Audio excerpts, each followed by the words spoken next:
Hey everybody, Hello, welcome. welcome back to Home on the RNG. Today we are joined once again by Chris Taylor. Oh, hello. Our third. And we are here to talk about a very popular JRPG. We are, yes. Staggeringly. I like these reviews because they're easy, because I know these games backwards and forwards, but I also don't like them because I don't always agree with people's opinions about popular games. So I kind of wish I had thought to reach out to Lauren the Flute and see if she maybe wanted to call in and join in on this episode, because I know it's one of her favorites. So let's go ahead and dive in. This is probably going to be a long review, so we'll go into personal history.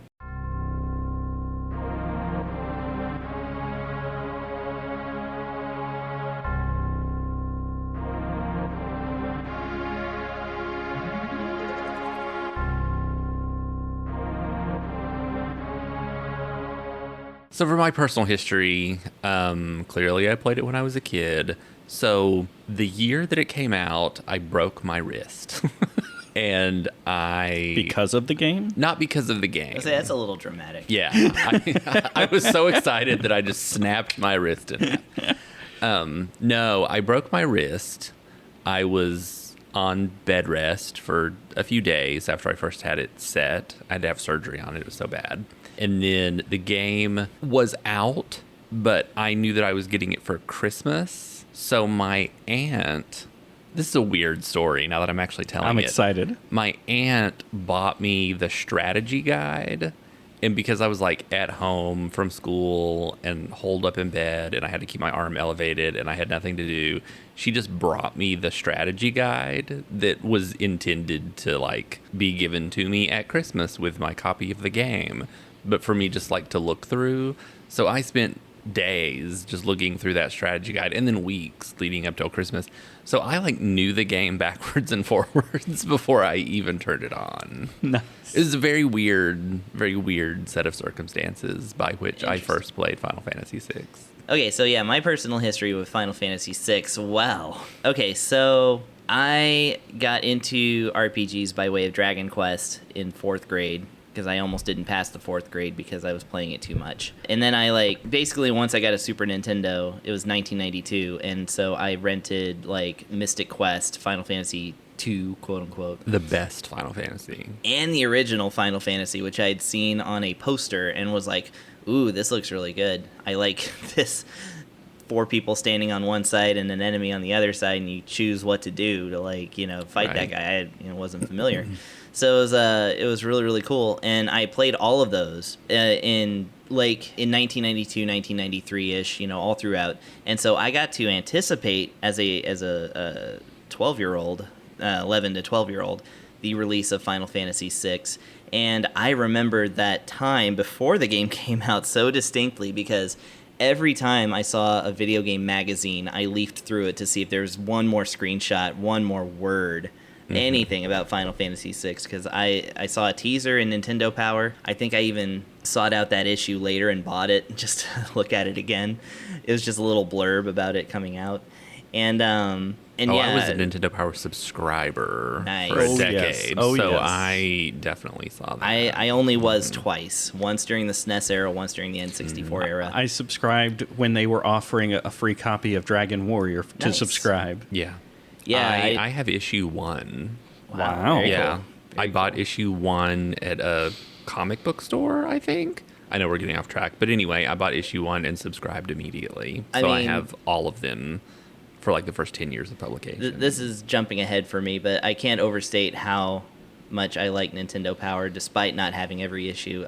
I'm currently on my Twitch stream playing through all 100 of the Nintendo Power Top 100 games from their list in 1997. And actually right now I'm on number 8, which is Final Fantasy VI. Brings us back around. Yeah, Final Fantasy VI, like when it came out, I couldn't buy it because it cost $90 and I was a 12-year-old. Yeah. So, because a lot of people don't realize these games were way expensive back then, which is why most of us didn't own them until like the 2000s when they went cheap. Briefly, I rented it, I'm going to say 35 to 40 times. So I definitely bought the game twice over with my $3.99 weekend rentals. I did that with Final Fantasy IV. Yeah, I did that too. Yeah. Fortunately, 4 went down to a 49-cent rental at Blockbuster, and so I would just stop by there and rent it even if I didn't play it. I was just like, I'm just going to rent this again. But yeah, so I played it and played it and played it and played it, and every rental got a little further. It actually wasn't until the late 90s when I borrowed a copy of it from my friend who then, in the interim, like a few weeks later, sold his Super Nintendo and all his other games. And I was like, oh, hey, you forgot one. I still had this borrowed. And he was like, oh, yeah, well, just keep it. I was like, fantastic. Well, very nice. So that's the copy I still play to this day, is one I got for free from my friend who forgot about it. And yeah, I was obsessed with the game to the point that I hand wrote my own strategy guide for it. Wow. Because I read, I forget if it was Jeff Tummel or not, but who was it? I read the unofficial strategy guide, and again in the late 90s. And I noticed, well, mid to late 90s, but anyways, like around the Final Fantasy VII times when I was still obsessed with 6. I read through it and I was like, hey, there's a slight inaccuracy here. Like, I'm going to write a better guide than this. I'm just going to do it because I'm bored. And so I did. And thankfully, GameFAQs was kind of a thing, but not really. So I just never published it. Yeah. It remained on a computer that has long since died. So thankfully, my writing is not out there on it. But Final Fantasy VI, controlled like every component of my life until thankfully I found a second favorite game, which was Earthbound. Perfect. And and now Earthbound's actually my favorite, and I'm just as obsessed with it, but I haven't written a guide for that one yet.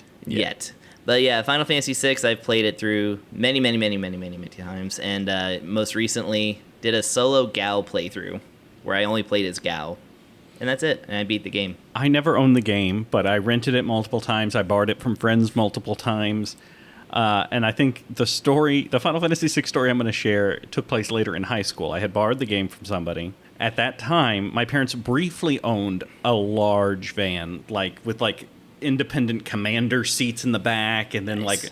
And it had a TV that you could hook a Super Nintendo up to. Wow. Fancy. They did not have this van for more than a year because apparently it was such a pain in the butt to drive. But they drove it to my grandparents in Colorado. So road trip, I've got Final Fantasy VI and a script. This is what I'm doing. I don't care what my sister would like to watch. This is what's happening. The downside, of course, being... I don't know if you know this, but on road trips, sometimes you stop to get gas, food, or go to the bathrooms. And when you turn off the van, it immediately switches off the TV and the Nintendo, whether or not you're in a place where you can save. Of course. So we'd be sitting in the parking lot of a restaurant and going, please, let me get to a safe point. Nope. So that was not the best way to play that game. Did you use that van to become like a family country jamboree? We don't talk about that anymore. Gotcha. Did the air conditioner just go off in this house? Yes, you just killed the air conditioner. I thought all of your electricity died for just a second. Anyway. That's a uniquely Texas experience. Yeah. So let's go ahead and get into some of the meat and potatoes here. Let's go into story and characters. Oh, boy.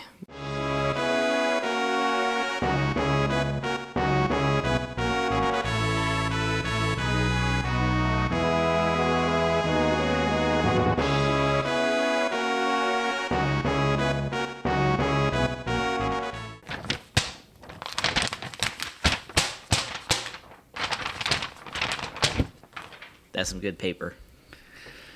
An evil empire seeks to take over the world, aided by the ancient and mysterious power of magic, which had all but disappeared. A ragtag group of heroes assemble to stop them, and fails. It's true. That is true. This is a game where you fail to save the world. Yep. And then it keeps going. And then you just have to pick up the pieces. So, just like life. There are so many characters in this game, and Yeah. there this is is like not the largest cast in a Final Fantasy game. And this is one of the few Final Fantasy. Well, I guess 5 and 1 and 2 and 3. 5. I think you're proving wrong your own point. Yeah, I'm going to say this is one of the last Final Fantasies that didn't have a true protagonist.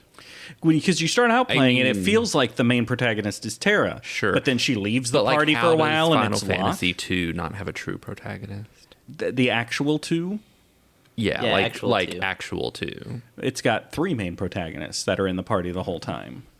Sure. Yeah. Okay. I mean, there's 3 of them that get kind of equal screen time. right. Yeah. Yeah. Yeah. That's a weird point. I will just respectfully disagree. So you start off thinking your This protagonist game has is- no protagonist Yeah. because you don't play as any one particular person. Well, it feels like it's Terra's story at first, but then she Right, leaves yeah. and it very much becomes Locke's story, and then it's Celeste's story. And by that point, you realize it's everybody's story. Because all of the other Final Fantasies have like a dude Yeah. that is the dude that you are the whole time, and this one just doesn't. least- Period. I mean, even in 4, we can agree Cecil's the main protagonist. Yeah. He's always in your party. Yeah, it's What would be the argument? Now I just am being contrary. What is Right. the argument that Cecil is not the main protagonist? There's not one. Okay. Cecil is the main Okay. protagonist. Gotcha. It so I would say more diplomatically that 6 deviates from the trend that 4 started, where the game centers around a single Yes. male who is the eyes of the game. So in 4 that's Cecil, in 5 that's Butts. I just wanted to say Butts. Yeah. Okay. See, and I was thinking 5 doesn't really because the 2 But- princesses Yeah, join you pretty early on. I am really judging you based on these opinions. I've I'll just noticed have you know. that. Okay. Gotcha. And like 1, 2, and 3, yeah, it was a team effort. 1, you just literally invent and name your own characters. Yeah, they have and no personality. 2 is Virion, Maria, and Guy, and they're kind of just prepackaged. But and you also like formulate, they kind of have a starting basis for like what they can do, but it's so malleable that it really is another game where you can just make one character your mage, one character your fighter, and it doesn't really matter which one. And then 3 again goes to 4 characters that you make up yourself, and then do the job system until they're all jobbed out. And then like they later were like, oh, it's Lunith and Co. Yeah. Yeah. Who do you think the main character of like Persona 5 is? Joker. I'm just making I mean, sure. you control him the whole time. He's the focus Okay. of anyway. I will never respect you again. Okay. Let's keep going. Like you did to start with. Let's talk about characters that are in 6, shall we? Yeah, let's do it. What I like about 6 is that if you're going to pick main characters, I won't even say it like that. You begin the first part of the game as Terra, and you begin that second part of the game after the end of the world as Celise. So they really put the women in the foreground. Although of that. Locke owns the story for a little chunk there. I feel like he's given main character energy for a chunk of that first half. So with Locke, it is interesting because the game I want to say the first time in the series, but of course it's a young series at this point, so that's hardly useful. But 6 games. The game does take control away from Terra right in the very beginning and gives it to Locke for a while with his army of Moogles. Yeah. And then it hands it back to Terra, but it gives you that initial jolt that, oh yeah, it's not always going to be Terra. Yeah. So, It lays that out for you Yeah. quickly. and the game weirdly puts Edgar in the top slot for times that you have him, so you kind of feel like maybe he's going to be the leader and stuff, but despite being royalty, he never feels like a main character. Yeah. There are such a good stable of characters in this game too. Yes. Because you have like the mechanic king playboy, Edgar. You have his twin brother, the bodybuilding martial arts master of Sabin. You've got Setzer, the gambler who abducts women to marry them. Yeah, some problematic stuff. He's The feral boy, a Yeti, a Moogle, Go-Go from Final Fantasy V is here. somewhat. Yeah. There is a fan theory that I really like. Like, first of all, there's a lot of fan theories about this game. Oh yeah, I was gonna say, doesn't that get its own section? But I guess it would go in this section. It's gonna be in story. Like, to me, almost out of all the Final Fantasy games, Final Fantasy VI feels the most like there is still secrets there that we could find. I know there aren't at this point, but it feels like there could be. Like the identity of Go-Go, somebody went in depth, and I'm going to forget the woman's name. It's the woman who had the other airship. Daryl. I saw somebody explain in a fan theory why Go-Go was Daryl. One of the multiple dead girlfriends in this game. Yes, true. Yeah, like it's interesting how dead women seem to inform the heroism of men. Countless stories about how to resurrect General Leo. Yes, and, and one that ended up being true. There is one glitch you can perform that gets you General Leo briefly, and it takes so much work to perform. I have done it on a real cartridge. I still have that save file. Where he is in my party with Terra and Realm and Strago. So the short version of this glitch, if I remember it correctly, is you have to save Wouldn't this the go game. under innovations? Well, just kidding. This is just talking. Yeah, we're just talking. I already lost all respect for Jeff. You didn't have any. I had a smidge. So you have to, like, around the Narsh River part, very early on, you save the game when you got Bannon in your party.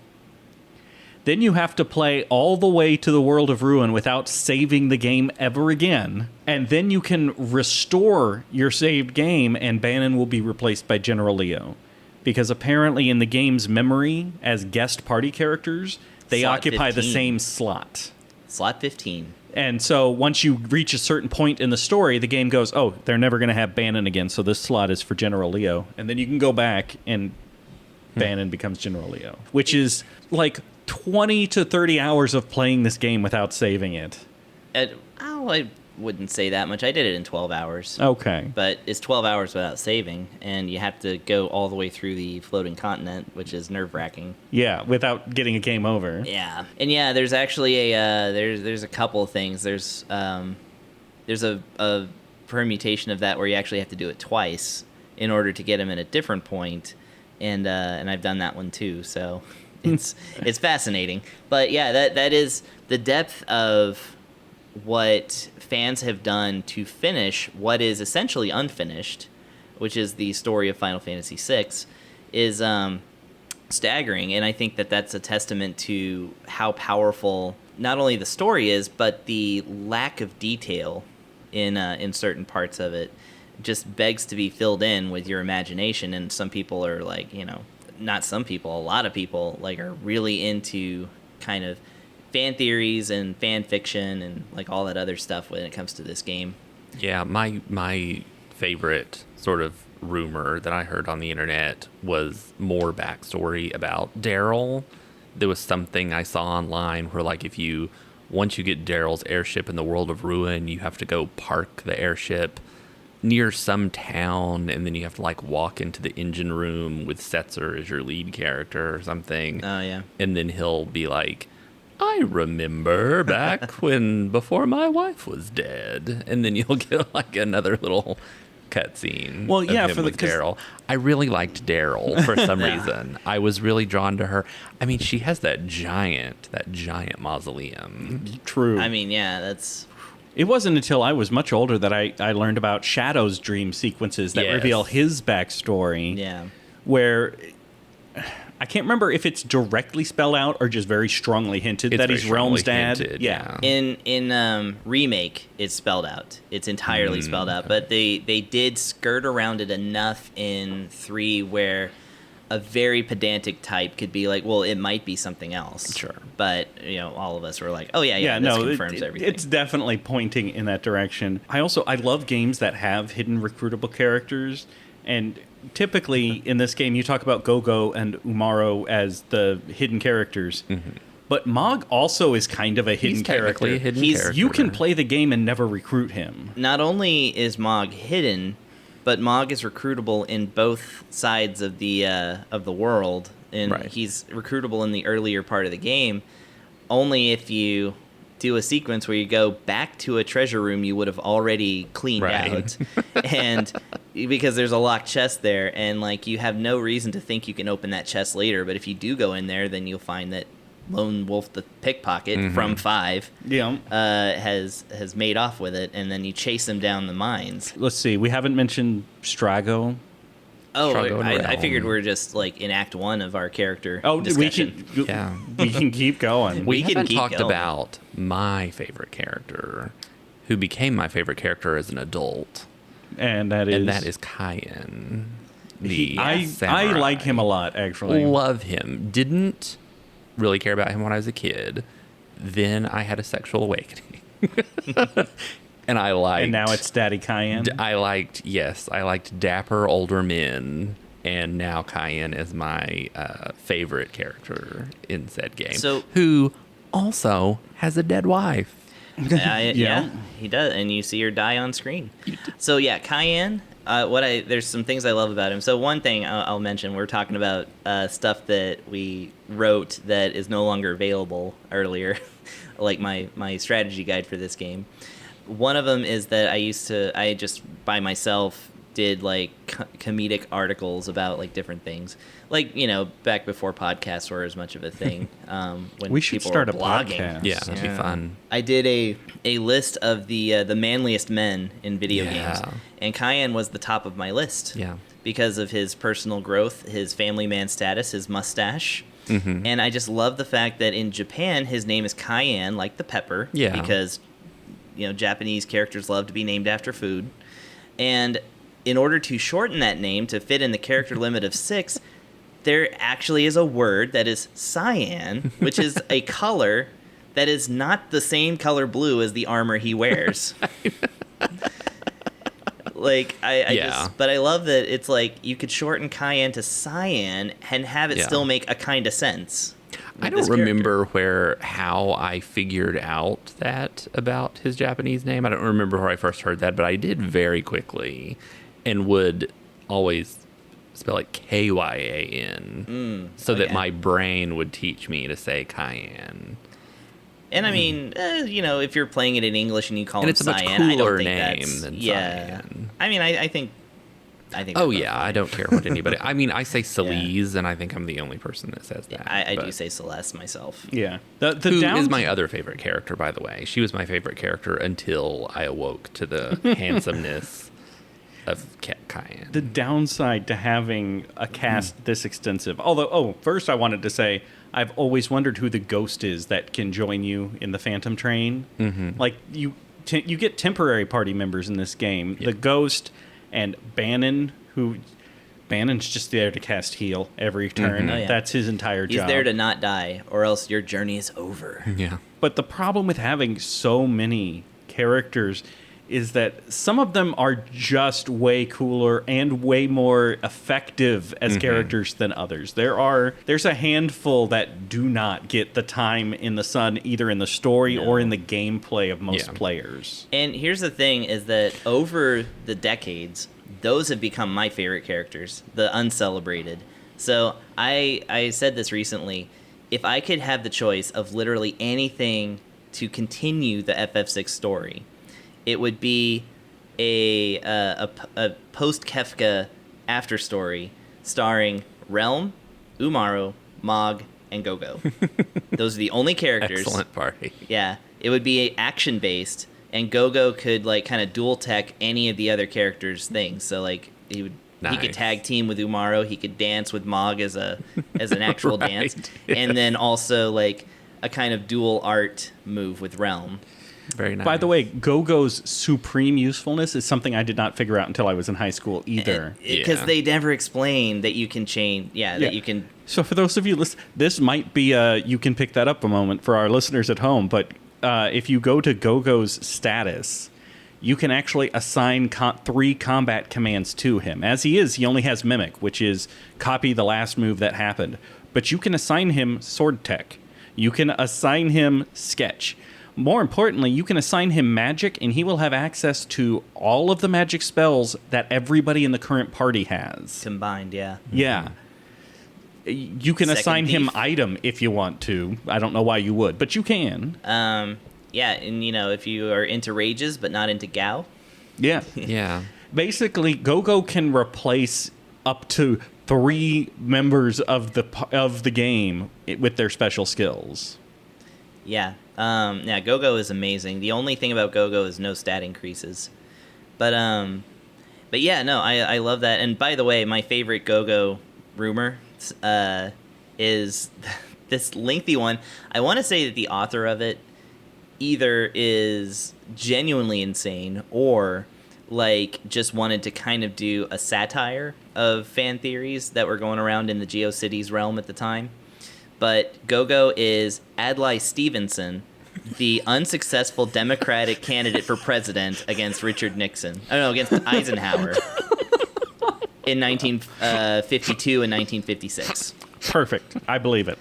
Because this person pulled so many Adlai Stevenson quotes that are perfectly about being a mime inside of a worm under the ground. And I don't know who this person is. I've always wondered, and just absolute shout outs to that person as a fan of unsuccessful presidential candidates myself.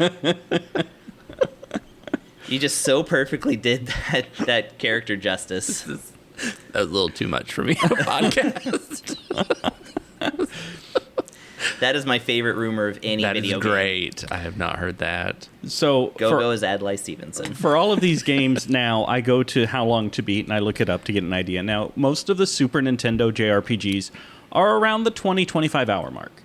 That's roughly where most of them have been. This game is around 40 hours for a playthrough. It is packed to the gills with content. Now, obviously, you can go through it a lot faster if you wanted to, because the second half of the game basically becomes open world. Mm-hmm. You don't have to re-recruit all of the characters and find out where their lives have gone. You can skip some of them and go straight to the end boss. You can literally You can skip all but 4. 3. You can skip Setzer. Oh. Sabin. You can. Celeste, I Edgar, didn't even Setzer. think about that. Yeah, Celeste, Edgar, and Setzer is the minimum party, and I have beaten the game with them. It is an extremely lonely version of the ending. I can imagine. It's terrible. Yeah. I do not recommend it. No, of course, you want to go through and you want to re-recruit everybody. Why wouldn't you? Because you're insane and you've just played the game so many times that you're just farming for any kind of nuggets of content. Also, I know. guess recruiting Shadow at all is kind of a hidden character too. He's a guest character in the first half of the game repeatedly. He's hidden 3 different times. But if you don't wait for him on the floating continent, The first time players always, if they do it blind, they always miss Shadow. exactly. This is the weird thing about poring over a strategy guide for approximately 6 weeks before I got the game, is I knew everything to do Yeah. on my very first playthrough, so that was a weird... The same friend who ended up giving me his copy of FF6 revealed to me almost a full year after I had beaten the game for the first time, and then I'd probably beaten it at least twice at that point. And I was talking about Shadow and how much I miss him. Yeah. And he was like, you can just save him, right? I was like, what? He was like, yeah, just wait at the end. Once the dialogue box goes away once and you tell it to wait, then the next time it'll be gotta wait for Shadow. Just wait until the timer runs out and he joins you. I was like, easy. that revelation is extremely valuable, I feel for people who were around pre-internet to have been able to get. Another trick I learned in high school is when you are lock with the Mog army, Mog is one of them, and you can unequip him. And he has a mithril lance, which is a little above where... So Edgar can equip It's it. a real good lance Yeah, for that real point good. in the game. It's several steps ahead. So I never knew that, because you can't strip the equipment off any of the other ones. But since Mog actually is a recruitable character later, the game lets you strip him. Fun And fact, about the Brave New World mod that I played. I know we're not really talking about that yet, but the game tells you, Mog tells you, please don't take my lance away. When he shows up, you can still do it, but he says, please don't take my lance away. I need it to protect myself. And you can be like, less Lance, more dance. No. Oh, that came out so quick. If it's going to come out, it's going to come out quick. Oh. But no, it's like all these kind of things like that. I love all of it. I have these rituals every time, collecting the martial rage on the Velt the first time, which took me 2 hours last week when I did it. And also, there's this one thing, I can't believe I'm wasting so much time talking about this stuff. But anyways, in Locke scenario, when you... also has a dead wife, by the way. Well, girlfriend. Dead fiance. Yeah. True. Very motivated by... I'm just going to by a dead announce woman. each dead wife that we encounter in this game. I mean, yeah, and... I mean, Shadow, where's his... Right, yeah. Where's Realm's Where's mom? Realm's mom, yeah. I think... actually, it's never stated. But anyways, when you start Locke scenario where you have to sneak Maybe around it's South Go-Go. Figaro, which is a great sequence, by the Yeah. way. Oh, yeah. Really helps drive home the fact that he is a thief. He is covert. Yeah, actually using the thief skills in a JRPG. It's amazing. Yeah, to like actually progress things and like, you even get comedy out of it. Mm-hmm. If you go up to one of the Magitech armors and they go halt and they like fight you, you have a small chance of being able to steal an iron helmet. And I always try to steal one for Celeste on our way out, even though you can buy them in Mobla's or Nike or one of those when you do Saban's scenario. But since I do his scenario last, I always try to steal Well, one of yeah, those. his is the longest. It makes sense to do it last. Yeah, and plus it's the one where you can do all the best shopping for your characters leading up to Kefka. So, Which is a character we haven't really talked about yet. we're getting there. We're in Act 2 of our character okay. section. Yeah. I'm glad somebody's keeping track. Yeah, well, I was gonna say I could go on, but I decided to stop on Locke, I guess. But there's like little rituals like that I like to do throughout the game. It's just fun to do. So let's talk about Kefka. Okay. Because The mad clown. generally I like my antagonists to have some depth and not just be the mustache twirling evil. But every now and again, it is fun to have just he's evil and crazy. That's it. That's the character. The Joker thing. Yeah. Trope. Which is very much Kefka. Kefka is just insane and evil. That's Yeah. the character He development. is true chaotic He- evil. That laugh sound effect Yeah. is so good. Like Iconic. if it, we would recognize it anywhere in any context, we'd just be like, "That's the Kefka laugh." It's funny too because he seems like he's a clown in a world that doesn't have clowns. Yeah. Yeah, it's weird that he's the general of an army and a clown. However, I was gonna say that like once the statues get misaligned and like all the evils of the world wake up, suddenly the world has a lot of clowns in it. I never noticed that. thought about that before. Yeah, in the Cultist Tower, there's a lot of clown type characters. Of course, it releases Trixie and Narapa in when you're trying to escape to the airship, and they're like in like the Phoenix Cave. There's like clown characters, and Clowns are literally the manifestation of evil. In this game. and evil and magic equals clown. Like that is actually a rule that doesn't just apply to Kefka. It is consistent in Final Fantasy VI. So you have to wonder, did his clownness come from the magical infusion that caused his quote-unquote mind to snap? I'm like, it's so interesting how well this tracks when you really think about it. It does. So for a chunk of the first half of the game, I think the game tries to make you think that Emperor Geshtel is the true end boss, like the true enemy. Yeah. Because Kefka is one of his generals. And Geshtel actually has characterization, and he has nuance, and he has motivations, and he has plans. Kefka is just the Joker. Like, he really just wants to screw up anything that gets in his way. So I actually have an argument there, and I only came up with this last week.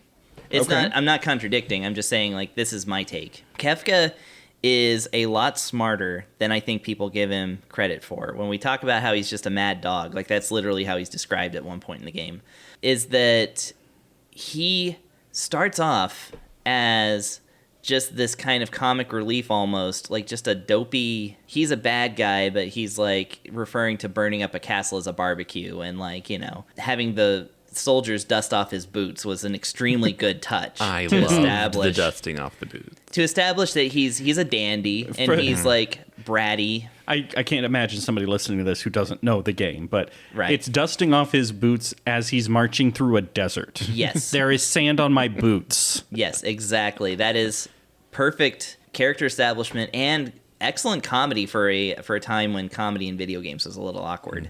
But yeah, so he starts off that way, but he grows throughout the game and gets more powerful. And every time a new idea is introduced, such as Magicite, such as, you know, Magitech, Magitech, slave crowns, everything, he adopts it and uses it. He's extremely opportunistic, and in that sense, he's a very smart and like tactful character, or like I'm not sure, tactically. He's tactically Smart. He's, strategic. He's strategic and opportunist, and like that kind of is where he draws his strength from, and that's what causes him to actually, you know, eventually reach godlike status. It wasn't that he was so insane that he's like, I'm gonna like push these statues around. He was like, I bet that if I push these statues around, this is something I can take advantage of. Once he stands in the field of the magic and kind of understands it a little bit, himself being magical and evil, he's like, I know what I can do. So that's how I read Kefka. And it's okay to read him another way, because again, the game has so many gaps. Well, I mean, he definitely has some degree of strategy as you're reading into it, because he fawns over Gestell until it's no longer necessary. Yeah. If he was pure mad dog, that wouldn't happen. Also, he plays along with being put in jail, Yeah. which is pretty obedient. But again, in that case, I really do believe he's biding his time. I don't think he's just like 100% insane chaos. I do think there is some degree of planning. I didn't think about it to the extreme that you have, but I do think there is some degree. But he is also just mustache twirling evil. Yes. There's no, unlike... There's no redemption. There's no tragic backstory, really. I mean, he was an experiment. That's as far as but so was he doesn't Celeste. have a dead wife. So was is what you're saying. Well, that we know of. Celeste was more perfected, I think. Yeah, they really tested it on Kefka, and then by the time Celeste was getting her magic infusions, they had the procedure down. This is getting into analyzing NPC territory, which I don't know if we were planning on getting into. But Sid is such a pure idiot in this game. Yes. That you absolutely get, once you like kind of understand him a little bit better, that Mr. Hot Dog Suit really didn't know what he was doing with Kefka. He didn't. And you can, in a sense, kind of blame Kefka on Sid. That's why you feed him raw fish. That's why you stuff fish down his face until he dies. Which is, I think I sent it to You sent me a picture. There was a meme of I've seen that. Celeste just shoving fish in Sid's Why mouth. aren't you better? Why are you dying? Which, by the way, is the best scene in that entire game. If Sid dies, I let Sid die. It's because easier. It's easier, but it's also just... I know when I almost teared up in our Chrono Trigger episode talking about Luca saving her mother. If I had been a little older when I had played this for the first time, that would have gotten me so bad. And it does now when I replay the game now. Her throwing herself off that cliff after Sid dies and she thinks that she is the only person left in the world. Yeah. Can you even imagine that? Yeah. I too would throw myself off of a cliff and then be severely disappointed when I survived. So, I don't want to be a party pooper, but we are at 40 minutes now, which is the length of an average review of ours, and we're still in story and characters, which is fine. We should have an eye out to moving on. So just like if there's something important that you haven't mentioned yet, now is the time. The other important thing that I wanted to mention regarding story is, again, those are the two things, tying back to like the Chrono Trigger part of the story that I liked so much. The other part is in Mobley's, in the World of Ruin, I love the Dwayne and Katarine story. Yeah, okay. Of Tara loses the will to fight. She becomes the mom to like all the little kids. And there's problematic stuff for me about like, oh, you take the female character and then you make her the mom, blah, blah, blah. But I think it's done really well in this game. And I think the story between basically the teenagers that conceive a baby at the end of the world is just a very touching and very has a subtlety to it. It is very nice. For a video game of the 90s. And the ending really does come back around to Tara. Yeah. Which is kind of great, I think. I actually think that it's a little more ahead of its time than not, that she discovered that the love that she was looking for is not a romantic love, like what a lot of the characters are seeking. Because that's what she thinks the whole game, when like that's what she thinks. Like, I want to know what hits on her, and like, I want to know what, and she's like, I want to know what love is, etc. But she's obviously not. Yeah. Sorry, what? But she's obviously not interested romantically in anybody except possibly General Leo. Anyways. Yeah, she definitely has a little crush on General Leo. But I think that comes across. Yeah. And like they have a history that is outside the video game. It's what I like, that there are so many movies outside of the video game that you want to see. Mm-hmm. And one of them is like her past leading up to the slave crown. Anyways, but when she figures out that it's nurturance that really brings that out of her, then that becomes confusing and obviously causes her to lose her will to fight, because she doesn't understand like that.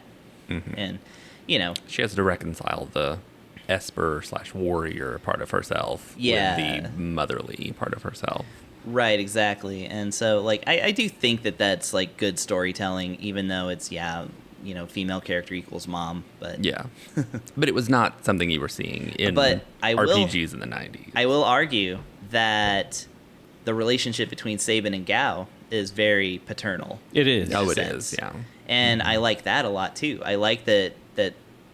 Especially since he has his own optional scene where his father rejects him again. Yeah. Essentially. Speaking of that, I never saw that until I played the Game Boy Advance version. Wow. I never saw that it's playing just the Super Nintendo. Because you don't get anything out of it. You don't. It's a side story that, no special powers are learned, no items are given, but you can just learn a little bit more about Gao and deepen his character just a little bit by doing this. And this game has a lot of little moments like that don't necessarily have a reward beyond storytelling, which is great. Yeah, the dream sequences with Shadow. Exactly. If you unlock all of them, you get a slightly different ending, right? Nope. The game never acknowledges it. Okay, I thought it acknowledges it in the ending that Shadow calls out to Barum. However, he does that whether you dream or not. Yeah. Okay, at some point I had it in my head that if you did all of the dreams, Shadow, his end scene is slightly different, but I guess I made that up. It is, but I mean, I'm willing to be wrong. Yeah, well, again, you don't actually get anything for unlocking all of Shadow's memories. You don't get an item or a special skill. In particular, too, is that like one of the dreams is only obtainable by killing him, because it's Realm's dream. When you rescue her in the cave instead of him, she asks where her daddy is. In the same scene that he's walking away and talking about. He talks about the girl in the original, but in the remake, he specifically says my daughter. Yeah. And it's the same scene through two different eyes, and that's the final dream, essentially. Or the first dream, if you killed him the first time. So let's go ahead and move into a section. I just want to say, before we move, I can't believe we talked for 45 minutes and didn't talk about the opera scene at all. Not that I suddenly want to talk about it, but don't get me wrong. I like the opera scene. I don't fully understand why the opera scene became like the coolest part of the game. I'll tell you what. Why don't we cover that in music? Because I am going to talk about that. Okay, perfect. Sounds like a plan. Let's move into a section that might go a little quicker, which is combat system. Oh boy.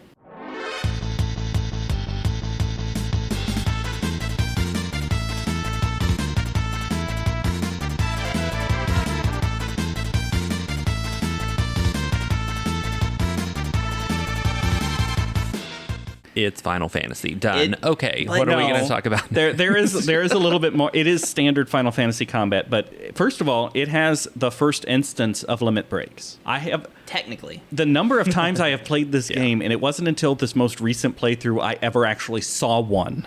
But I finally saw one. When the characters are so low on health that they're like hunched over and sweating, there is a small percentage chance that a regular attack will let them do their special limit break attack. Their super attack. Yeah, each one of them has a unique attack. I guess it's called a desperation move. I think that's what the... Yeah. That's what the strategy guide called it. I've seen exactly one of these in the wild.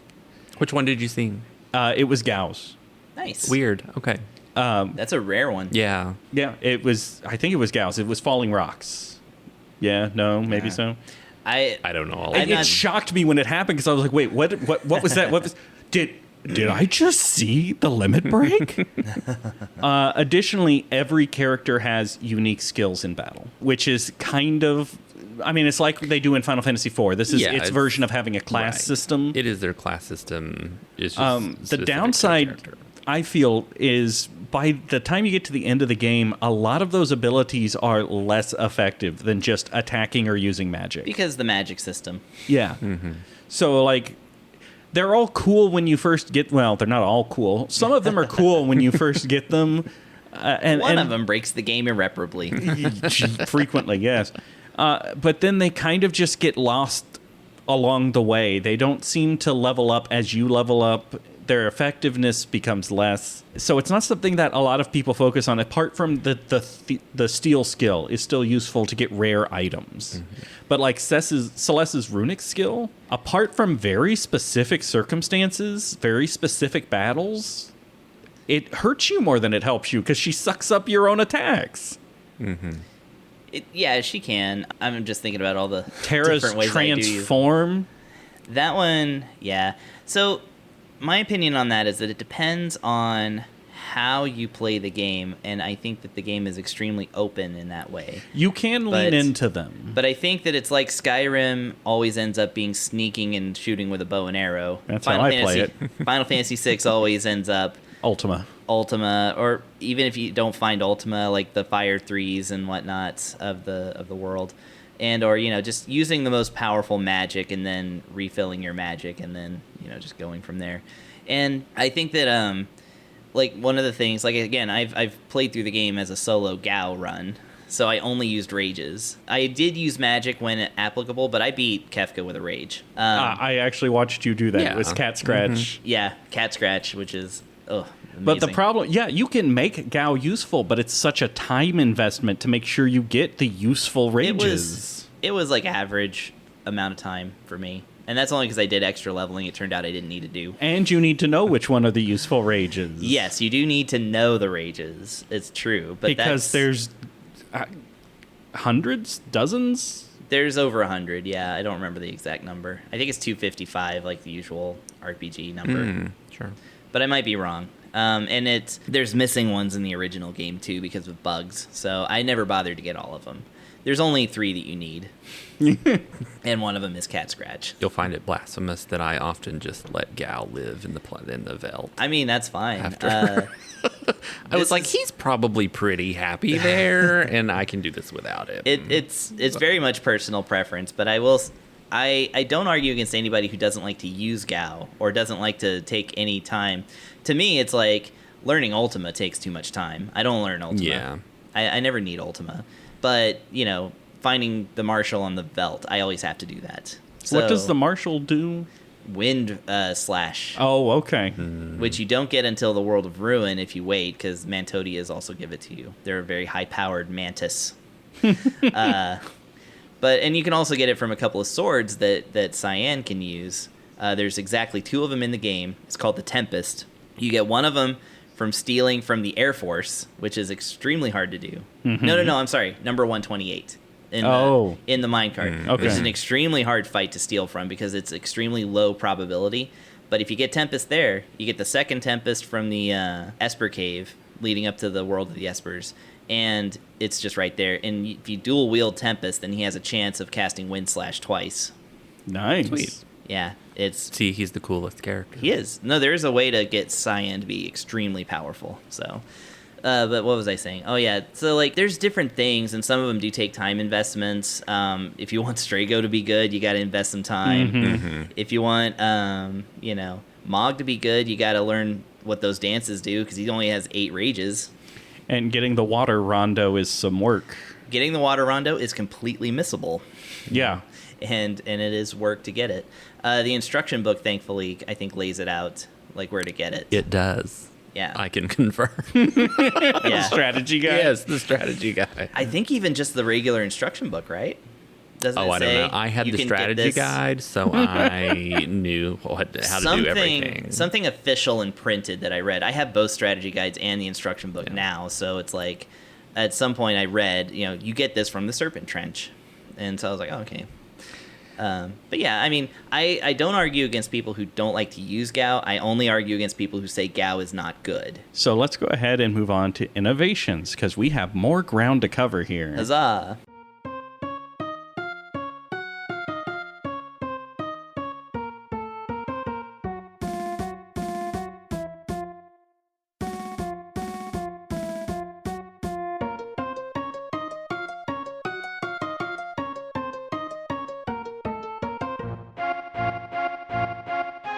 So let's talk about the Esper system.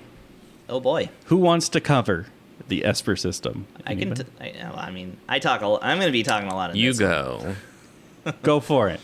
The Esper system is a system that basically, as you collect Espers in the game, whether by the story or through lots of optional content, including some missable stuff, including some stuff that you're going to have to trade one Esper for another, you equip them one at a time to your characters, and they impart not only the ability to learn specific spells that are attached to that Esper at a certain rate, using ability points, I guess. Yeah. Skill points, whatever. It also can impart permanent stat increases to your characters upon level up. This makes your characters hugely customizable. And that is something I was not aware of, even with the strategy guide. Was not aware of in the least until I was like 25 playing this game. Oh, yeah. Yeah. See, I always end up rotating out the Espers constantly so that everybody learns every skill. So my characters don't end up highly customized. They end up I think that roughly the same as each other. I think that, and I think a lot of this has to do with the fact that the strength skill or the strength stat is not as useful as the magic stat or the speed stat. Those two will break the game for you.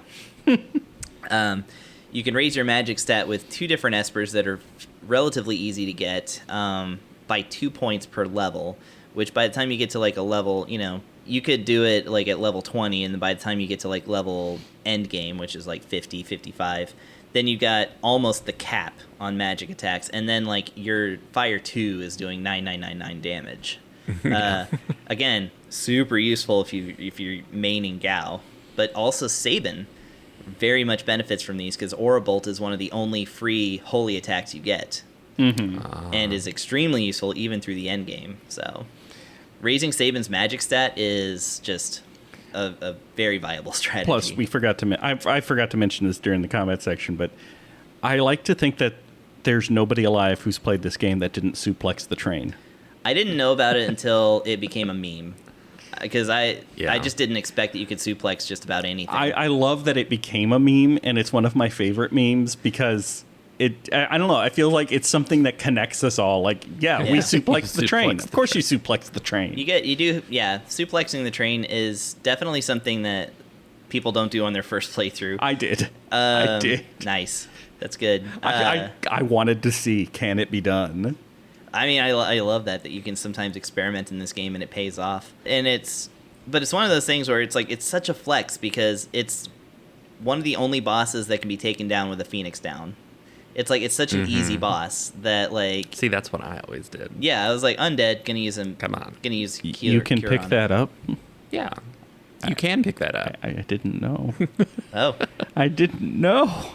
You can also do it to... Do you know how hard, in the fan mod that I just played, do you know how hard that battle was? You can't imagine how hard that battle was. It's hard in the remake, too, because I don't... Well, does the Phoenix Down still work on that? I think I tried to fight it legitimately, and it ended up being But they did leave the suplex in, so that was nice. Well, you have to. Yeah. The other system the relic system in this game, I actually really like. And for me, where I feel like a lot of the characters' special abilities lose relevance, relics are where you can still make them unique and powerful in their own way.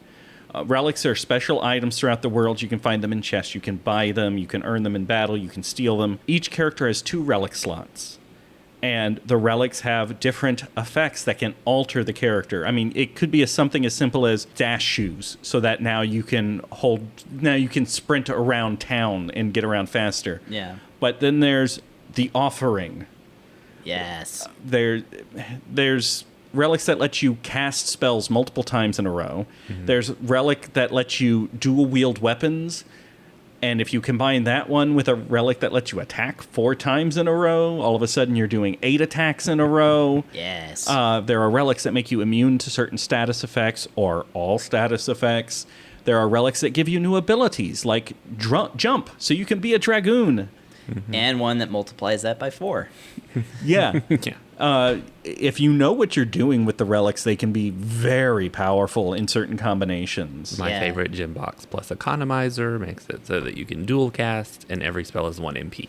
Yep. Perfect. Easy peasy.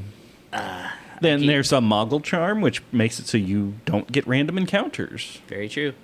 And the even rarer Charm Bangle, which kind of reduces them by like a little bit, but you never notice. Mm-hmm.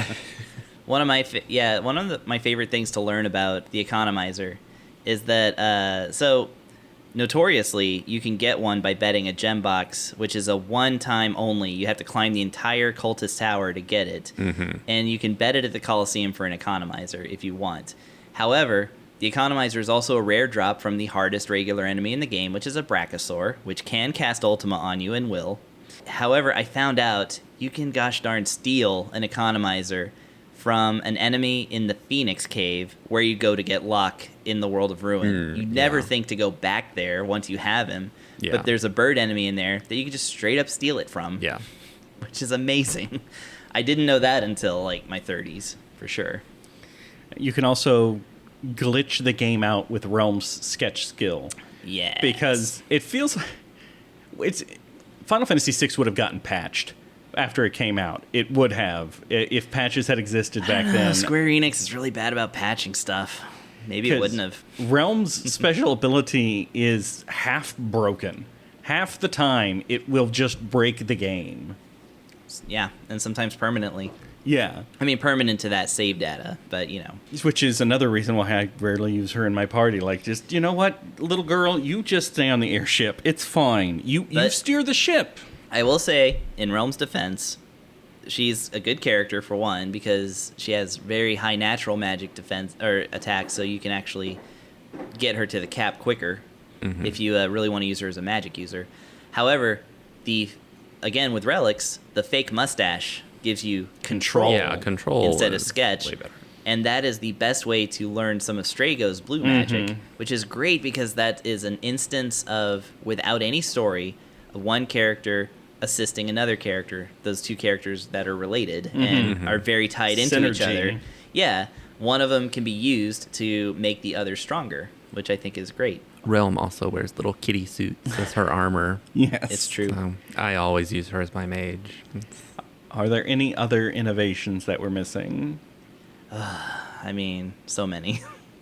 The end dungeon, I would probably count as an innovation. Multi-parties in general, yeah. Yeah. There are a couple times throughout the game, 3 times that I can think of. 4 times. Okay. Where you actually split your party members into multiple parties and can switch back and forth between them. 2 of them are like defense, kind of like, I can't even think. They're kind of like tower defense. Yes, that's exactly what it is. It's tower defense. It's waves of enemies working their way up through labyrinthian passages to you, and you can switch between the 3 parties and eventually fight your way down to a boss and end the scenario. And then the final dungeon is create 3 parties to go through this dungeon, and you're hitting switches for each other and opening paths for one another to progress. Yep. And it makes you use all but 2 of the characters. So if you know it's coming, then you know you can't really have my 4 favorite characters. You really need to develop a larger number of the characters, which I like, because me personally, when I play a game that has a lot of selectable characters, I generally get into, all right, I've got my party. That's great. You're giving me new characters. That's fine. Go hang out. I've got my party. It's them for the whole game. Yeah. And that will screw you in Final Fantasy VI. And then the final battle with Kefka at the end of that, you actually pick all of your party members in an order. And Kefka, like most enemies, is multi-tiered, multiple forms that he has a wedding cake of a final boss. Yeah. Mm-hmm. And if one of your characters is dead, when it transitions to the next phase, they are replaced by the next person in the list that you named. Permanently. Yeah. So, you can resurrect them if it doesn't transition. Yeah. But if a transition happens with a dead character, and again, since you don't see health bars, you don't know when a transition's going to happen. You don't know which attack is going to do it. I found it's very interesting, that method of all right, everybody's in on this final battle, just in an order of preference. That is innovative. And I don't think, I haven't played any Final Fantasy since 10, so at least for the next several years, they didn't really have that system again in quite the same way. 7 tried it with the final dungeon, briefly splitting up the characters. But you didn't control the other set of characters unless you, through certain circumstances, you would fight one of the end bosses with 3 different teams that you then optionally could switch to. Yeah. And you don't want to. Right. Because there's just not enough good materia and items to go around in that game. So for all of you who wanted to stick around for the opera section, we have done a side quest already talking about Nobuo Uematsu and the music of Final Fantasy in general, but I feel like Chris still has things to say about this game in specific. And for some reason, I'm intuiting that he wants to talk about the opera section. I don't know where I'm getting that from. The part where I said it a few minutes ago? It's the bond that we share, Chris. Oh, I see. Would you like me to sing the opera to you before we do this? Quickly, let's move to the music section.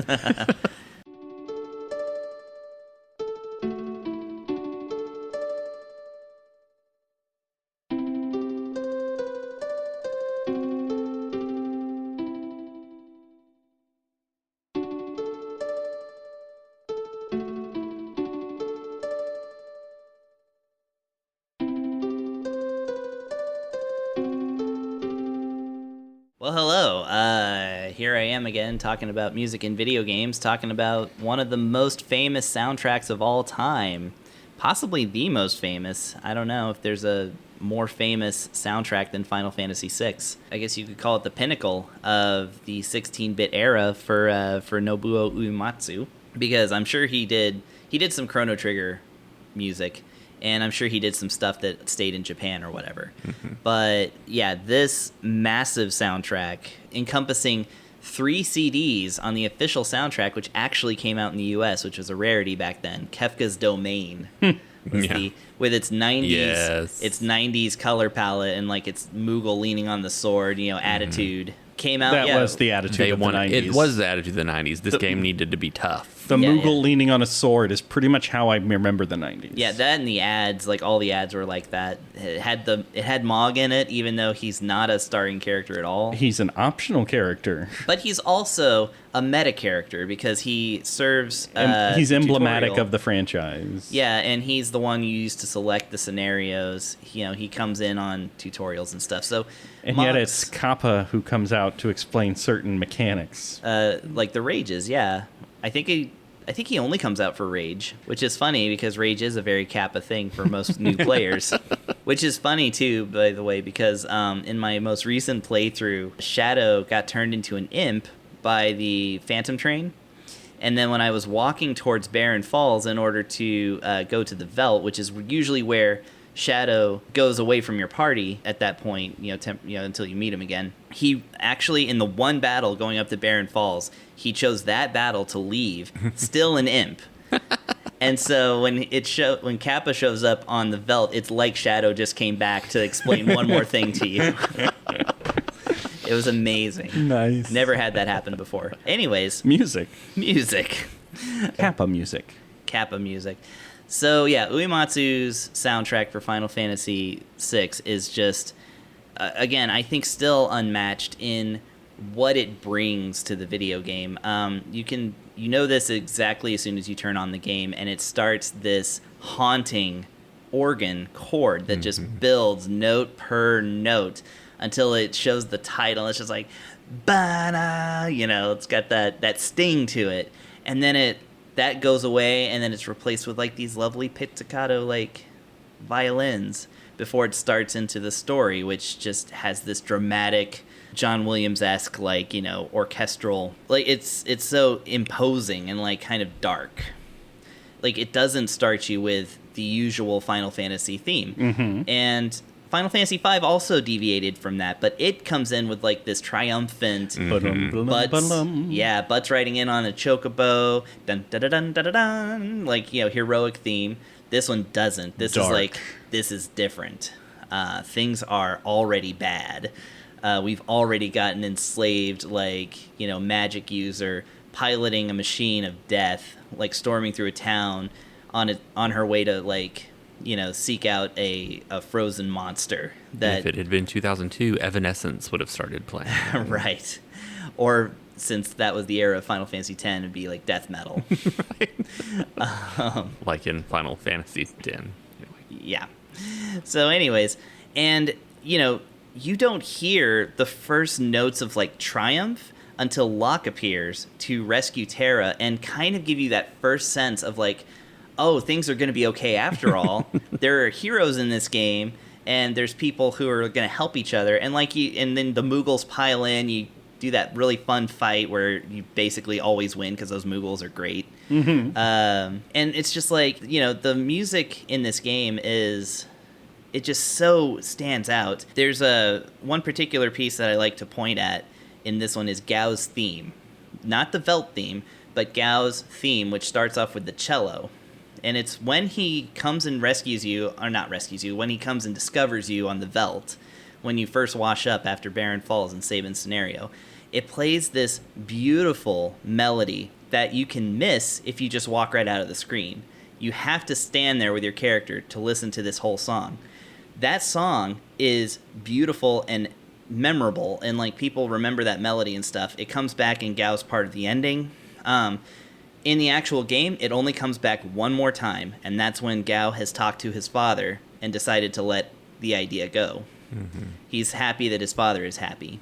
That is one thing I love about this game in the music, is that every character has their theme. Yes. And then all of those themes are somehow tied into one song at the end. Like it actually transitions from one to the other even though up to that point, they don't all have similar themes. I know, they're very disparate. I'm going to try and not go on for 40 more minutes here, but I will say that the ending theme you speak of, it incorporates every character theme in the game, including some of the themes that are kind of more outside of the characters, but it's mostly all about the character themes and the airship theme.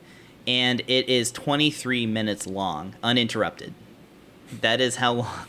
That song on a 16-bit cartridge, or a 32 meg cartridge, or whatever the size of the cartridge was, but I mean a 16-bit era cartridge. It's just insane back in the time, and I don't think has been repeated. I mean, I'm sure that there are 23-minute long songs now in video games, but And of course, before that, we were treated to Dancing Mad, which is its own super famous theme in 4 parts. There's a different part that transitions in real time as you defeat parts of the wedding cake of Kefka's, final battle, all leading up to this like Emerson, Lake and Palmer-esque like masterpiece, which is Dancing Mad Part 4, which is just this crazy bass and drum driven crazy time signatures going into that same, and it starts off with that same really sinister organ music that you heard at the very, very beginning of the game, back in the title. You've gone through all of this and you're hearing that music again for the first time, and it just adds so much more context to like the very beginning of the game. And I'm like winding myself here. And we haven't even done the opera section. And yes, let's talk about the opera section. So after you finally get all the scenarios done, you've beaten Kefka for the first time, you're feeling good, but then Terra turns into an Esper and screams off to the west, and you have to go find her. that adds like this other layer of mystery. You're just really invested now. And you finally discover her. You discover her past. You talk to Ramu. You find out about Espers. You just like everything is just going off now. Like, by the way, I hate the town of Zozo, but I love the theme of Zozo. I love the town and the theme, but that's because I always get Marshall with Gao and Wind/murders everything in Zozo. But yeah, you've just gotten out of Zozo. You know, you're about to meet Setzer, the gambling lady kidnapper. That's the only two things he's known for. Yeah. So there's your characters, your motley crew springs a trap for this idiot, and decides that Celeste, because she looks like Maria, a famous opera singer, can fill in for Maria and sing this opera and get kidnapped by Setzer, thus allowing your other characters a chance on board the airship, which they need. Because they couldn't have gone on the airship if he kidnapped a different woman. Right. But exactly. when he kidnaps this woman, then they can sneak on. Exactly. Yeah. I don't know. My fan theory is that Celeste is Maria. We never see Maria, and Celeste can suddenly sing. I think she moonlights. Interesting. So she is an opera floozy. Mm-hmm. But anyways, so the thing about the opera is that it is a comic relief section of the game. We know this for a few reasons. One is because the premise of it is insane and comes out of the blue, like you say. There's no context for it, really. They're just like, this is just a harebrained scheme. It really is just It's a scheme. wacky. It's a little wackiness to help mellow out all the serious drama. Yes, and the second reason... It's a beach episode.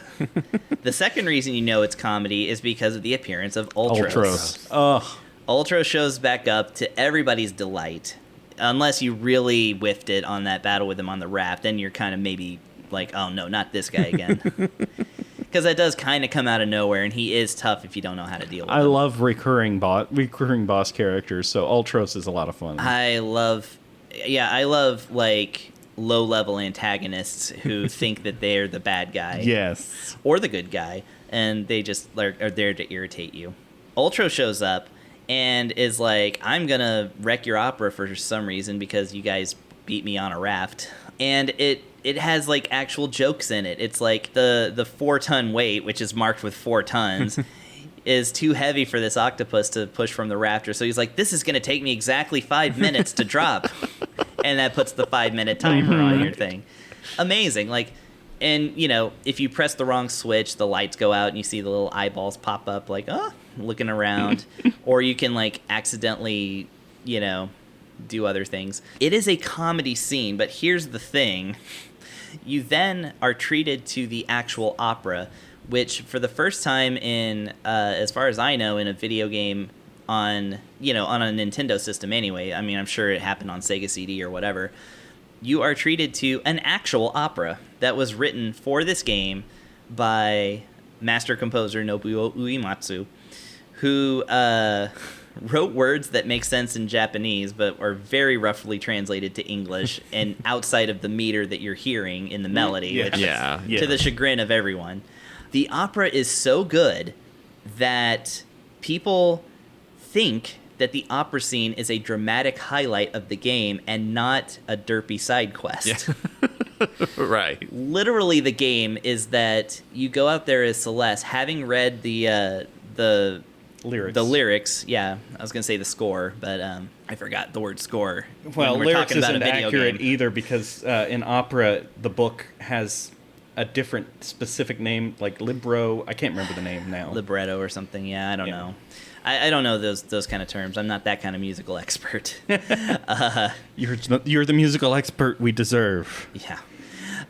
So, and the other thing is that this is also, like, Celeste's, while you could say that, like, Draco coming out and being like, Yeah. you could say that that's also funny, because he sounds funny, and he gets run over by chocobos when he comes out, and, like, it's very played up, like, this, we can tell this is a stage play. You know, you can see the audience the whole time. It's, like, it's very well done and very well framed. But her scene, her solo, comes after she has this exchange with Locke that's very important to their story, which is a little bit of a romantic B-plot. Romantic if you choose to interpret it that way. And yeah, it's left rather open-ended. Yeah. Well, she kind of confronts him for the first time about Rachel because you would have just discovered Rachel in Kohlingen if you had Locke and Celeste in your party when you went there. So she kind of confronts him about how she thinks that he is paying attention to her and like protecting her and like being on her side because she reminds him specifically of his dead girlfriend, that he's motivated by dead female, which Celeste has a bit of a problem with because that means if he gets attached to her, she will also die. Yeah, I was fixing to say she will be dead soon if she ends up with Locke. And she almost does die because of him. Yeah. Anyways, so yeah, after you get this bit of drama, you then go out and hear her solo, the Oh My Hero, which is hairs on the back of your neck standing up beautiful. It is one of the most beautiful pieces of music ever. And it's still a mini game where you have to choose the correct lyrics, or else you get booed and kicked out of the opera, which is, again, comedy. So it's really interesting to me how much the quality of the music in the opera elevated that moment to where people don't think of it as a comedy bit. It's like it is the thing that everybody points to when they talk about the soundtrack to Final Fantasy VI because it's so intense. And when they did the pixel perfect remakes for Steam, they went ahead and made it 2D HD just for that one scene. With rotating cameras and an actual singer that people... They decided to increase the budget so that the cinematography could match the music. Yeah, and I've seen that opera scene. I will say, I feel like the mystery of not hearing the English lyrics being sung by the person is a little better. And I like Ted Woolsey's take on the lyrics, or the words, more so than the ones that perfectly fit the meter. You know, like it's things like that. That's all personal taste. I do genuinely appreciate that they did it in so many languages. Yeah. Like they hired singers in 8 languages, or I think I think it was something 8. like that. Yeah. And Nobuo, famous or noteworthily said, he listened to all of those, and it just it made him very emotional to hear his song done in so many languages. So even he feels the power of that tune. I'll stop here so y'all can. So we're talking about the opera, but I've just spoken for 20 minutes straight. Yep, and like I said, we do have a side quest episode talking about Uematsu's music specifically for the Final Fantasy line. So I feel comfortable leaving the music topic here as we've covered, unless anybody has something that urgently needs to be discussed about the music of Final Fantasy VI. I'll only say that I gained a very strong appreciation, perhaps stronger than it should be, for Go-Go's theme. Go-Go's theme is a lot of fun. It's so fun. I love that song. So let's go ahead and wrap up our extra length podcast here with our final thoughts.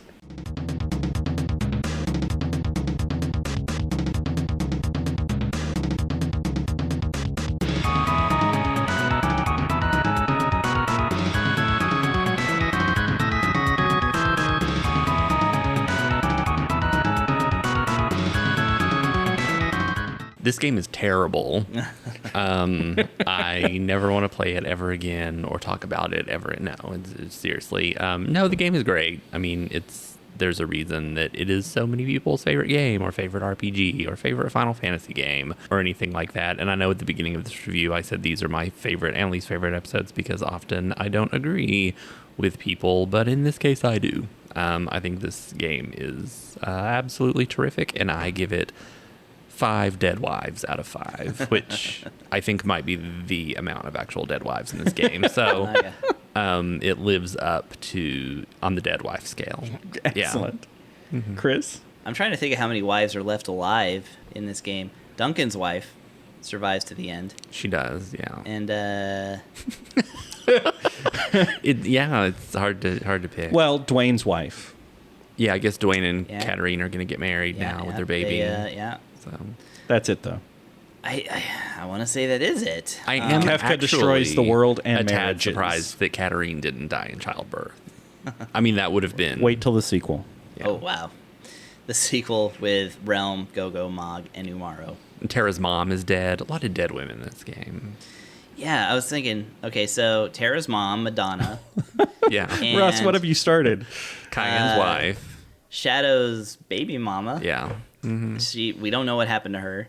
Of course, Rachel. Mm-hmm. And let's see, Elaine. Skyen's wife. Daryl. That's 5. We already got our 5. We do have our 5 there, and none are coming up to 4. Well, Gao's mom. Yeah. Gao's mom died in childbirth, which is what caused his father to go completely nuts. So that's at least 6, which is great because it's Final Fantasy 6. So but Celise, who was trying to end her life, failed, which is irony. So you get 1 back, and now you're just. I guess so. Yeah. But at the loss of her granddad, despite the fish. What are your final she thoughts for the game, wear his hot dog Chris? costume for the rest of this year. I will never have final thoughts about Final Fantasy VI. I'm going to be thinking about this game for the rest of my life. This, despite not actually being my favorite game, I would put it maybe 3rd or 4th, sometimes 2nd, depending on if I've played it recently. This is a game that, it's done so well in its own style, and yet remains unfinished enough that one can just sit there and think about like where to fill in the holes and like what you want to see out of the game and all this other stuff. And I will say I had the experience lately of watching somebody younger experience the game on SNES for the first time, completely blind, and played through the entire thing and just fall in love with it the way that we all did. And like that game still has that touch. I don't know about it in the Pixel remaster so much, but even the original game. And I will say that this person got to the Kefka fight and actually got it in her first try. Her last remaining character was Umaru, and he body slammed Kefka for the last move, and it was beautiful. I love it when that happens. Yeah, and because she really loved Umaru as a character. I mean, he's a Sasquatch. He's 4 years old. You don't know that he's... I love taking him up the Tower of Magi. Yeah. No, he is a magical, amazing character. Yeah, I love this game more than I could even talk about in this podcast, which we're already done talking about. So I'm going to say so long and thanks for all the fish. Yeah. So clearly this is a great game. Honestly, it is. I think it's probably the best Final Fantasy, even though it's not my favorite Final Fantasy. I have an emotional attachment to 4 that gives it weight over the technical improvements that 6 does. And myself, despite Final Fantasy VI being far and away my favorite of the series, I would admit that 9 is better. 9 is better in many, many ways, I think. So I will admit that 6 is the superior Final Fantasy for me, at least on technical merits. It is an A+ game. We have been talking about it for an hour and a half, which is an hour longer than we normally talk about games, and I feel like that speaks for itself.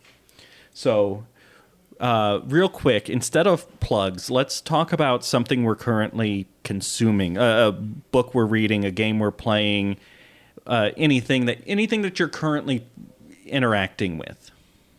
When you said something that we're consuming, I thought you meant like the birthday cake Oreo that I ate prior to recording this I always podcast. think of myself as consuming stories, no matter what medium I'm participating in. It sounds like I'm eating their soul. So what's something you're currently playing, watching, reading?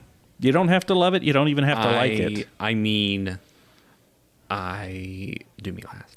You got some editing to do now because I got to think about it for a second. So currently I'm playing Return to Monkey Island. I always like adventure games, and I love that Ron Gilbert, the original creator, had the opportunity to come back and make the 3rd game that he always wanted to make, even though it's the 6th game now, I think.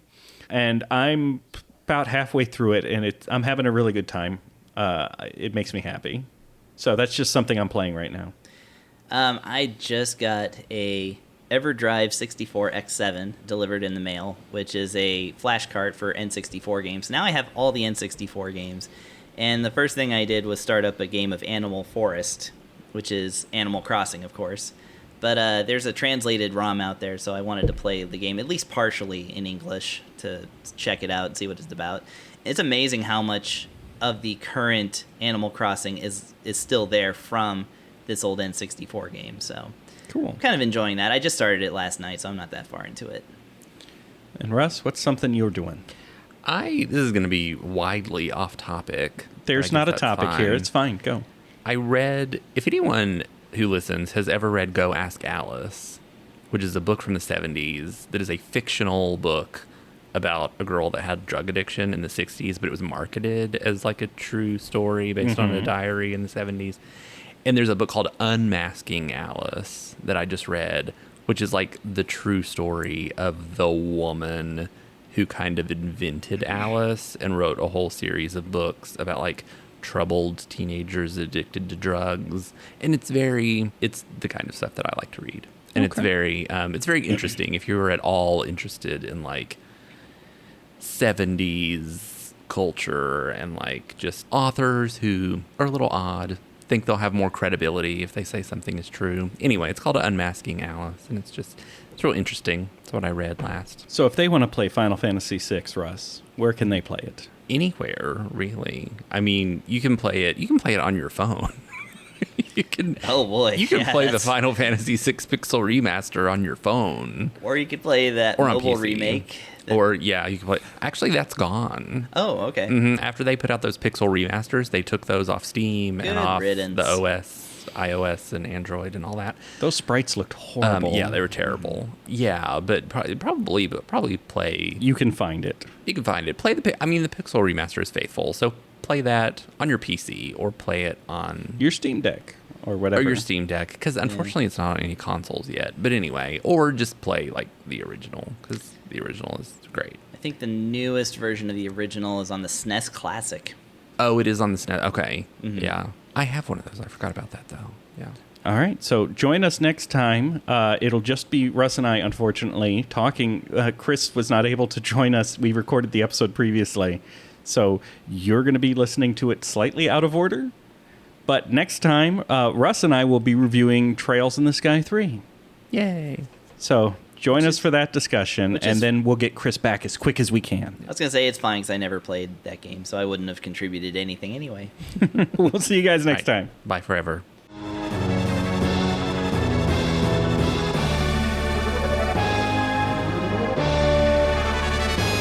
On the RNG is a presentation of Mad Centaur Productions. You can find Jeff on YouTube at youtube.com/Centaur Productions or on Twitter at Jeff Centaur. You can find Russ on Twitter at RussMath25. You can find Chris on Twitch at twitch.tv/LiarExaggerate or on Twitter at EnrichFlavor. Thank you for listening, and remember to save your game before powering off this podcast.